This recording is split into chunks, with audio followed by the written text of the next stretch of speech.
Hello, comment allez-vous? Bienvenue dans cette nouvelle vidéo.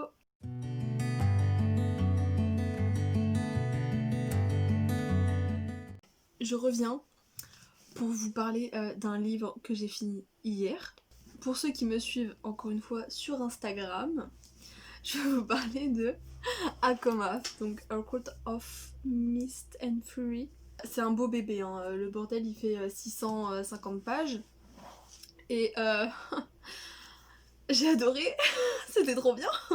Alors j'ai mis une semaine à le lire, franchement ça me choque, je pensais j'en aurais pris bien plus longtemps. En même temps hier j'ai lu plus de la moitié en une journée.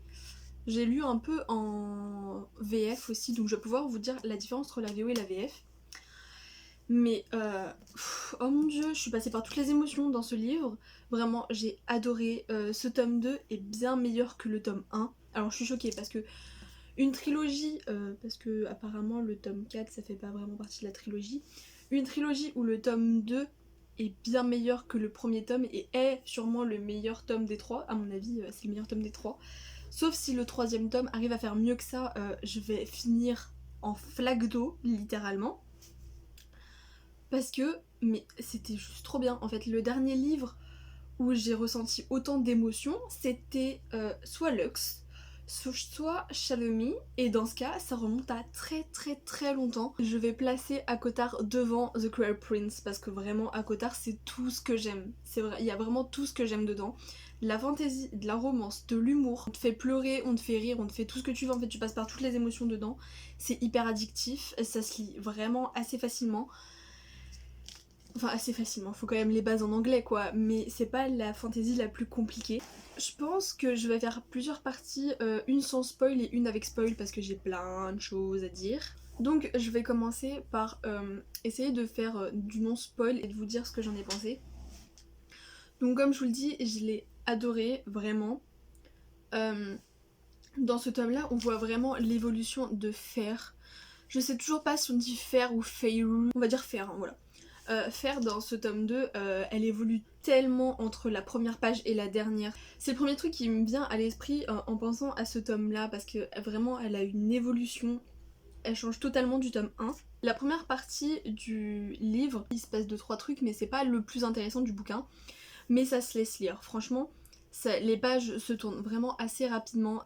Même si il se passe pas des trucs de ouf, on s'ennuie pas non plus. Donc ça c'est super bien pour un livre qui fait 650 pages. Et la deuxième partie du bouquin par contre, alors là, vous avez tout ce que vous voulez, hein. C'est trop bien.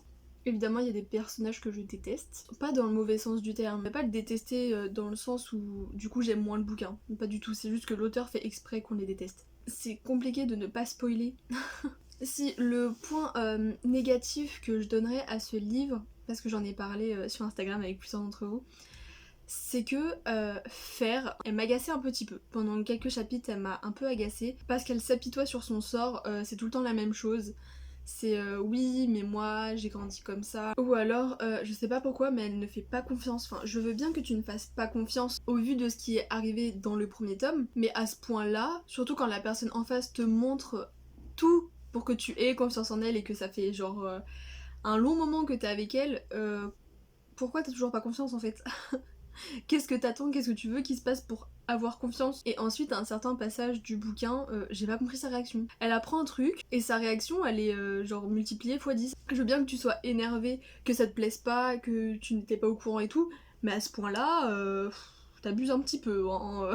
En ce qui concerne la VO et la VF, parce que du coup j'ai lu toute la première partie en VO, voire un peu plus, et j'ai lu bien 15 chapitres en VF sur mon téléphone parce que je lis soit le soir soit le matin, et comme le soir des fois je veux lire mais en anglais c'est un peu compliqué, et bah je lis en français. Du coup pour la VF, alors je trouve que c'est assez bien traduit, mais, un gros mais, comme dans la plupart des versions françaises, je sais pas pourquoi ils font ça, ils retirent les trois quarts des descriptions.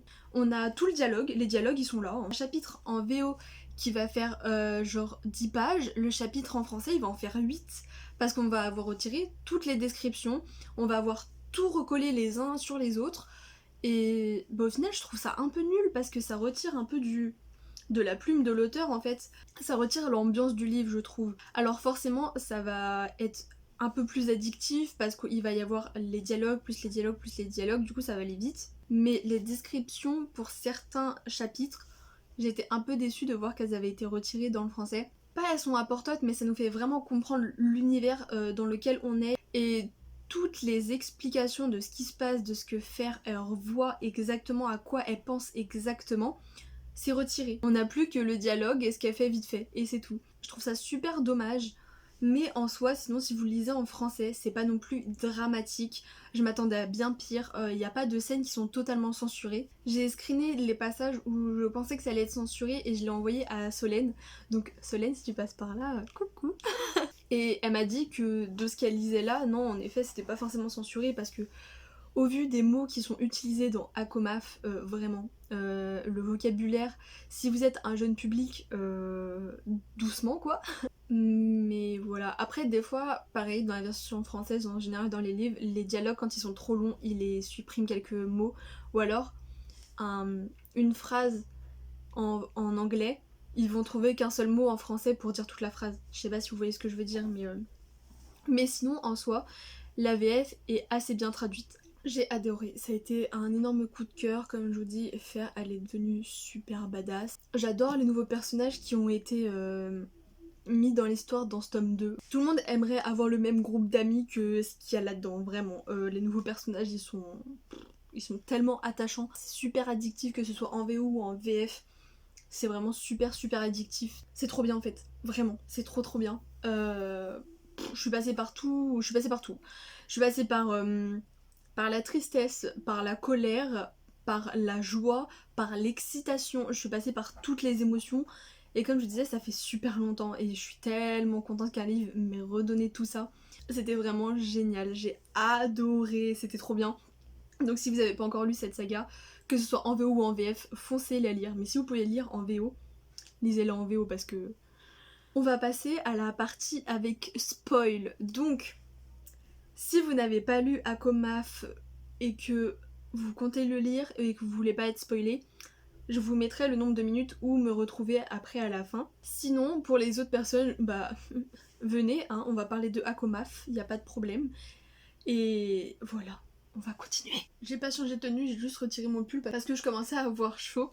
Genre j'ai les joues toutes rouges, donc on va faire tout le livre, hein, comme ça, il faut que ça sorte. Alors, le début, on en parle de Tamlin, bah, il s'en fout total de faire déjà le mariage.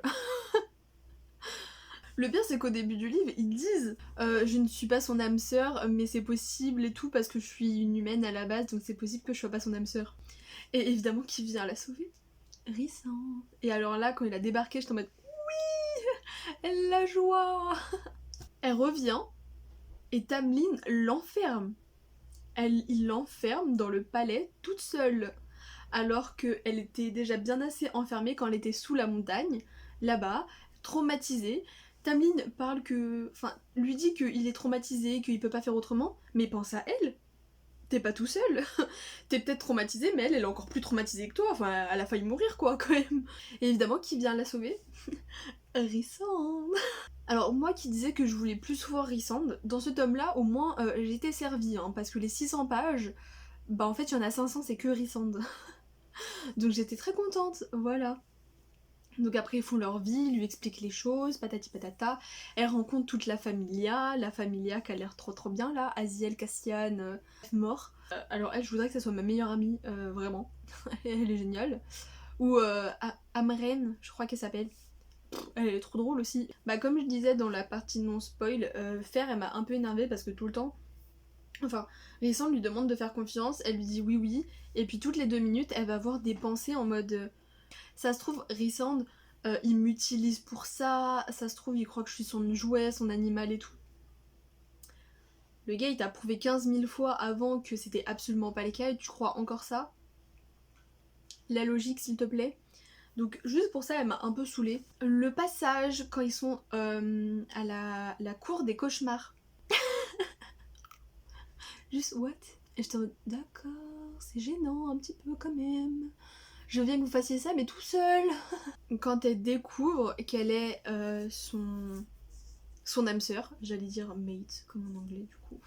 Donc son âme sœur, quand elle a découvert ça, c'est là où je disais aussi qu'elle m'a saoulée.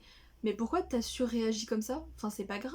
Enfin, d'accord, tu l'as pas su, il aurait dû te le dire et tout, mais il a des... Enfin, les raisons qu'il t'a donné de pourquoi il te l'a pas dit, c'est tellement logique. Il allait pas te dire dès la première fois t'es venue chez lui, ouais, au fait, t'es mon âme sœur, alors que t'étais amoureuse de l'autre. Puis on arrive au massacre littéralement de Velaris. Ah oui, d'ailleurs, Velaris, je veux vivre là-bas. Hein. Cette ville, elle est pépite, hein, je veux clairement vivre là-bas. Le massacre, mais vraiment, j'étais pas bien. J'étais vraiment pas bien, j'étais en mode mais c'est pas possible. Et puis ils arrivent à la fin, là où ça commence à être vraiment le bordel, hein, avec le livre, le chaudron et tout ça. Et j'étais pas prête. Et puis plus les pages elles avancent, plus on voit qu'il y a pas de... Enfin, ils ont pas d'échappatoire en fait, ils sont bloqués. Et pareil, bah, les sœurs de fer qui deviennent maintenant des faillées. L'une des deux, son mate, c'est Luciane, alors la grosse blague. Et, et puis vient le fameux moment où j'ai cru que j'allais vraiment chialer comme pas possible. Fer qui décide de se lever et de faire croire à tout le monde que Rhysand l'a ensorcelée et que elle aime toujours Tamlin. Et j'étais non, tu fais quoi là? Et alors, encore pire, déjà que j'étais pas bien, mais encore pire, au moment où elle dit brise le lien qui nous unit, j'étais... Et puis elle commence à refaire des câlins à Tamlin. Les deux derniers chapitres, donc un chapitre sur Rhysand, un chapitre Fer, où je suis bien plus rassurée déjà. Et je vous dis qu'elle est trop badass parce que à la fin, Tamlin elle lui dit oui maintenant tu seras avec moi pour toujours, et elle lui dit pour toujours et tout, qu'il la suivra partout, je sais pas quoi. Et dans ses pensées après elle dit oui mais tu vas voir, je vais être là pour te mettre à genoux, tu vas te mettre à genoux devant ma cour, devant la reine et tout. J'étais en mode ouais. Je veux une héroïne comme ça, je veux ça, oui, je suis d'accord. Rhysand, genre ça se voit qu'il a grave changé, il a même pleuré pour elle. J'étais en mode oui. Vous voyez, je suis toute rouge maintenant, je parle de Rhysand, super, bravo. Vraiment, cette saga va faire partie de mes sagas préférées parce que c'est trop bien, vraiment, tout se passe dedans. Vous passez par toutes les émotions, vous avez n'importe une histoire de ouf, un univers de ouf, tout est incroyable, c'est incroyable. Et du coup, je suis trop contente. Et j'ai pas grand chose à dire, à part que je pense pas que je vais enchaîner avec le tome 3 parce que j'ai un peu peur de me dégoûter quand même si c'est trop bien. Merci d'avoir regardé cette très longue vidéo. Dites-moi en commentaire du coup votre avis là-dessus, si vous l'avez lu, si vous l'avez pas lu, ce que vous en avez pensé, tout ce que vous voulez. Moi j'ai adoré, vraiment, une grosse pépite à mon cœur, ce tome-là, waouh, j'ai adoré. Et je clôture cette vidéo, je vous dis merci d'avoir tout suivi et de m'avoir supporté avec mes petits i tout le temps. Et je vous dis à bientôt dans une prochaine vidéo. Ciao!